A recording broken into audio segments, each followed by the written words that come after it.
안녕하세요. 부산의사 김경열입니다. 제가 지난번에 공공의대에 대해서 이야기를 했었는데 정말 많은 분들이 영상을 봐주셨고 예상대로 제 생각에 동의하지 않는 분들도 상당수 계셨어요.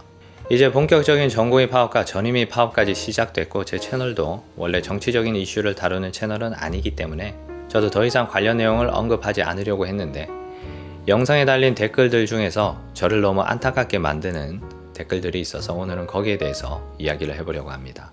먼저 이 댓글을 한번 읽어보겠습니다. 수가를 올리면 의사는 지원할지 몰라도 환자는 돈이 없어 죽겠죠. 미국에서 돈이 없어서 죽는 사람이 많을까요? 의사가 없어서 죽는 사람이 많을까요? 님은 좋겠네요. 돈 많아서. 내 아들도 의대 다니지만 참으로 안타깝네요. 몇 개 더 읽어보겠습니다. 코로나로 고생하신 의료진 생각해서 자제하려고 하지만 더티 업종이라 안 가잖아요. 살고 싶으면 돈 많이 내라니. 가난한 사람은 죽을 의무가 있는 건가? 하나 더.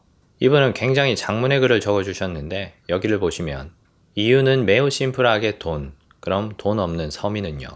그냥 죽으라는 소린가요? 저는 진지하게 적어주신 이 댓글들을 보면서 정말 많이 안타까웠습니다. 이 댓글을 다신 분들은 의료 수가를 높이면 가난한 사람들이 치료를 못 받게 되고 의료 수가를 낮추면 가난한 분들이 치료를 잘 받을 거라고 믿고 계시기 때문이에요. 하지만 현실은 정확하게 반대입니다. 의료 수가를 높이면 가난하신 분들이 치료받기 쉬워지고 낮추면 어려워집니다. 거기에 대해서 설명하려면 우선 우리나라의 보험 체계와 의료 수가에 대해서 알고 있어야 되는데 의외로 많은 분들이 보험료를 내시면서도 거기에 대해서 전혀 모르고 계시더라고요. 제 영상에 달린 댓글에도 의사 수를 늘리면 의사들끼리 경쟁해서 의료비가 떨어질 거라고 적어주신 분들이 정말 많았어요. 그런데 우리나라에서 의료비는 의사들끼리 경쟁해서 결정되는 구조가 아닙니다. 사람을 살리는 대부분의 필수 의료 행위의 가격은 정부가 결정합니다. 의사가 늘어나면 피부 미용, 성형 같은 비보험 시술의 가격이 떨어질 수는 있어도 대부분의 필수 의료 분야가 속해 있는 보험 의료비는 변하지 않아요. 의사가 많아져도 생명과 직결되는 보험 의료비 가격은 떨어지지 않는다는 거죠.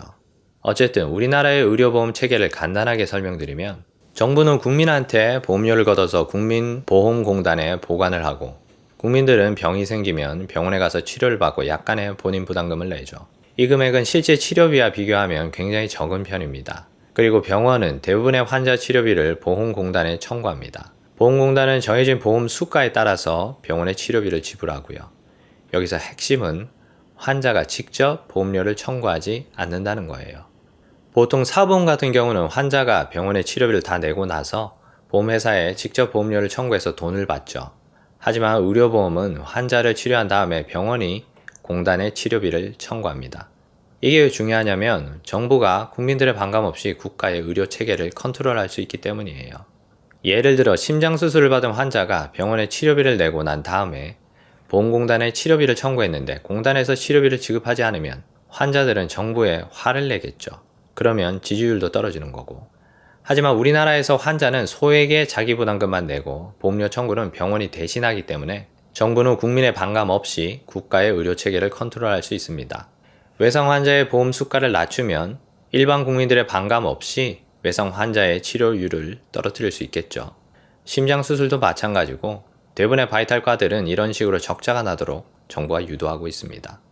그리고 환자들은 정부가 아닌 의사에게 화를 내죠. 게다가 바이탈을 다루는 의사들은 적자의 원흉이기 때문에 병원 경영진에게 푸대접을 받고 있고요. 몇몇 분들은 이런 말씀을 하시죠. 정부가 중증외상센터에 막대한 지원금을 주고 있기 때문에 중증외상센터를 운영하는 건 더 이상 적자가 아닌데 의사들이 돈만 밝히기 때문에 중증외상 외과에 지원을 하지 않는다. 하지만 문제는 정부가 지원금을 준다는 데 있습니다.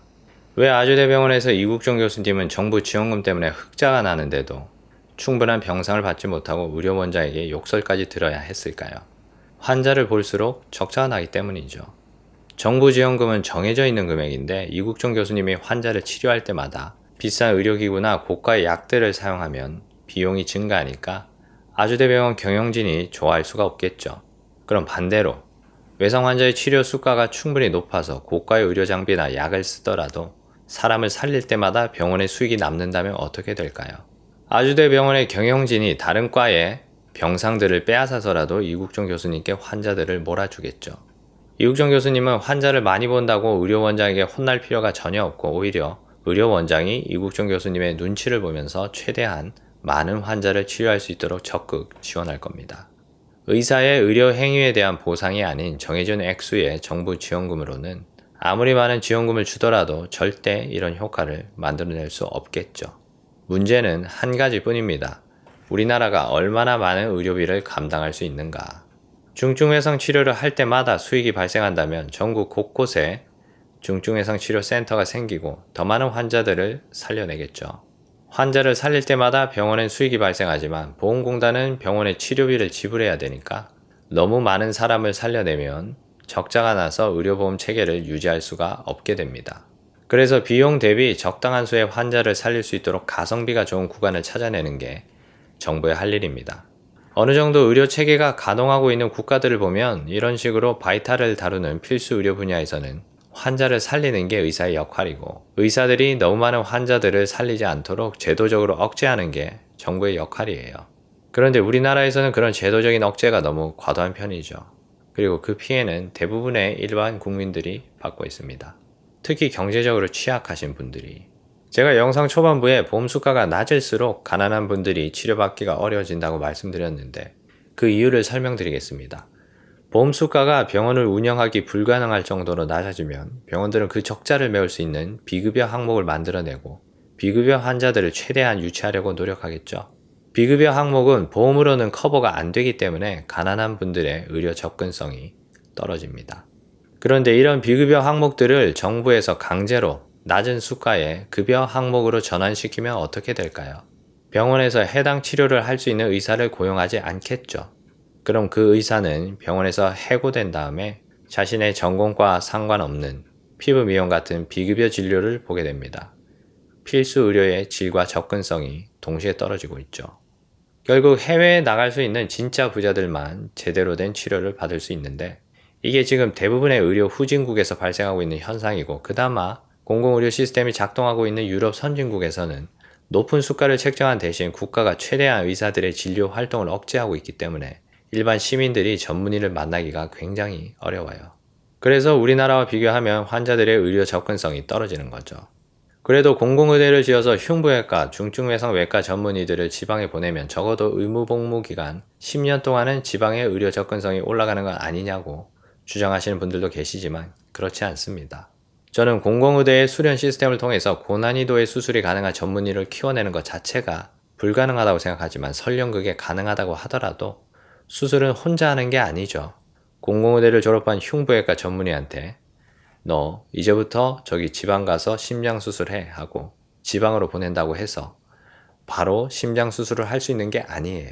심장 수술을 하기 위해선 고도로 숙련된 마취과 전문의와 수술 전문 간호사가 있어야 되고 심폐체의 순환기 같은 고가의 장비를 운영할 수 있는 의공학사도 있어야 되죠. 이분들도 모두 각자의 분야에서 고도로 숙련된 전문가여야 합니다. 이런 전문가들로 이루어진 팀이 있어야지 심장 수술이나 중증외상 수술을 할 수 있어요. 이런 팀은 어떻게 만들 수 있을까요? 공공마취과 의사, 공공수술 전문 간호사, 공공의공학사를 뽑아서 전부 10년 동안 같이 강제로 근무하게 하면 될까요? 아니죠. 이런 고도의 수술들은 시설과 인재가 집중된 곳에서만 가능합니다. 아무리 뛰어난 의사가 있다고 하더라도 혼자서는 진짜 응급 환자가 왔을 때 그냥 대형 병원으로 전원시키는 역할밖에 할 수 없어요.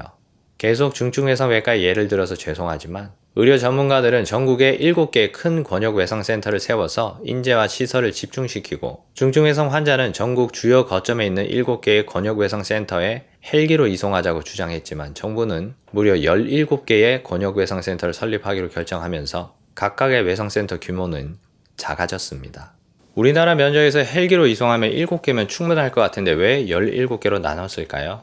이득을 버는 정치인들이 있기 때문이죠.